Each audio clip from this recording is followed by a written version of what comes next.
Roast chicken, kahit wala kang oven, kayang-kaya natin yan. Gagawa tayo ngayon sa simple ng chimichurri chicken. Simpol, luto na, ha. So we're going to start, and I have a chicken from Fresh Options na I rubbed with salt na around an hour ago. So naasinan na natin to ating chicken inside and outside the cavity. And I will just add vinegar. Gamit ko dito is spiced vinegar, Pinoy spiced vinegar, and soy sauce. I'm using Swan soy sauce. And around 4 tablespoons of brown sugar. And I'm just going to soak it in this marinade for a few minutes para magkaroon ng kulay yung ating chicken. Kasi we are not going to roast it in traditional oven na kayang mag-brown talaga. So yung soy sauce will help us give it that nice brown roasted color. No? So we just let that soak for a while we make our chimichurri sauce. So it's just a blend of herbs. So I have like fresh parsley here, fresh parsley.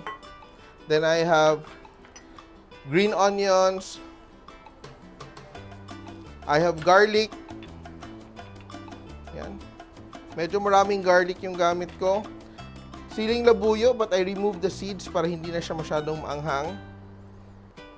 I also have dried basil, so a mix of fresh and dried. And I add a little bit of salt.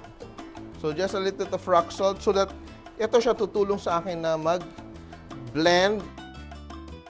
Yan, and oil. Around 4 tablespoons of oil. And I'm going to grind this into a paste. So yan ang magiging rub natin sa ating chicken later on. And I will let that paste sit for a while as I prepare my pot. Yung pot ko, ilalagyan ko ng salt. Around a cup of salt, rock salt. The salt acts as a parang heat booster. So when you put the salt here, it will intensify the heat. The temperature of the pot will become hotter because of the salt bed. So yun ang reason niya na bakit naluluto siya na parang oven kahit inside lang sa ating kaserola. But what we do, I just line it with a little bit of foil kasi yung salt dapat hindi tumama sa chicken or else it's going to be so salty. So I'm just going to cover up that salt and create a base of foil to ensure na hindi maasinan yung ating chicken. So yan ang base natin. And because I have banana leaves, you don't have to use banana leaves, pero may banana leaves kasi ako. I'm just going to put a banana leaf under to add, you know, that nice banana aroma into our chicken. And I turn on the fire and let the heat build up. Yeah. Cover it. The chicken has been marinating and the chimichurri sauce is ready. And I just get a lemon and I squeeze the lemon, half a lemon into my chimichurri sauce. And remove the seeds. And I'm going to add a lemon to our chimichurri sauce. We don't include the seeds. So, yan. I have a very nice chimichurri sauce here. Ready. And tatabi ko yung half of my chimichurri sauce for later. And the rest, pun ko yung chicken natin, which has been soaking in our soy sauce and vinegar earlier. Yan. Let it drip. And I'm going to stuff it with our lemons.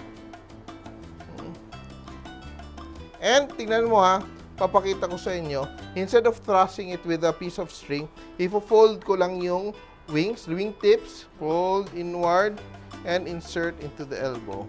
And tuck it in. And ito na yung chicken natin. Tingnan mo, pinasok na yung lemons. And I inserted my lemons into the cavity of the chicken.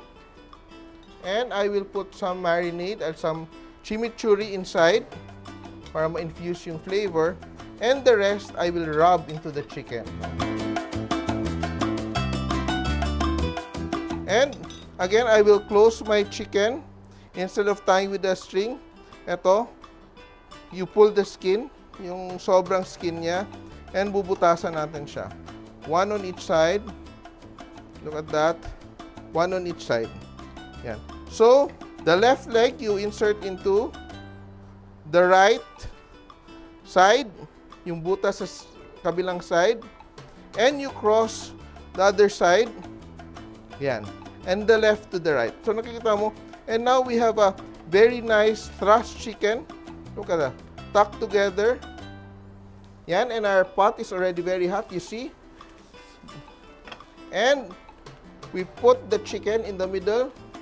Yan. Insert the chicken. And for the excess marinade, we just pour it around to steam.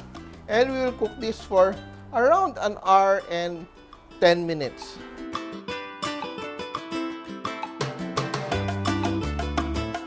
And our chicken has been cooking for almost an hour. About an hour na siya. And look at that. Medyo nakikita na natin yung medyo roasted feels niya. And I'm just going to drizzle a bit more of our fresh chimichurri, yung tinabi natin kanina. Yan. Para kumapit pa siya sa chicken. Yan. Para hindi mag-dry out yung ating, lalo na yung chicken breast.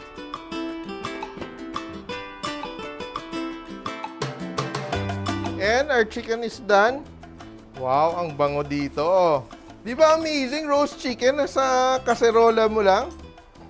Tanggalin natin. Ingat-ingat lang because it's hot. Oh, sobrang lambot niya. Even the wing is parang it's falling na.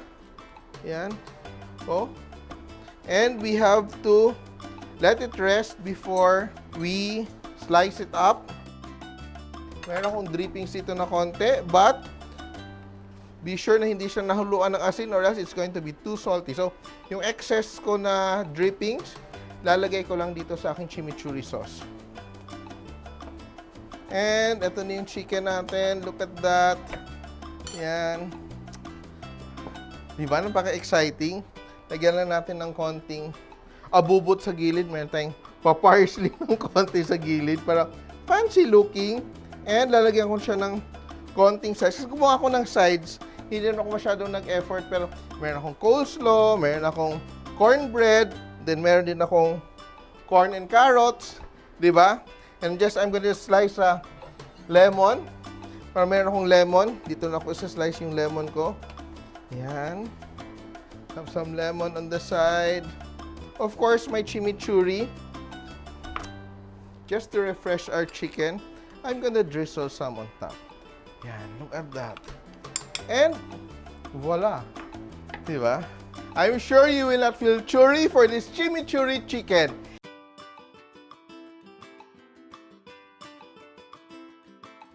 Here it is, our pot roasted chimichurri chicken, Simpol! Nagustuhan niyo ba ang video na to? Please share para lalong dumaming ating mga kasimpol. And don't forget to subscribe to our Facebook, YouTube, and Instagram accounts.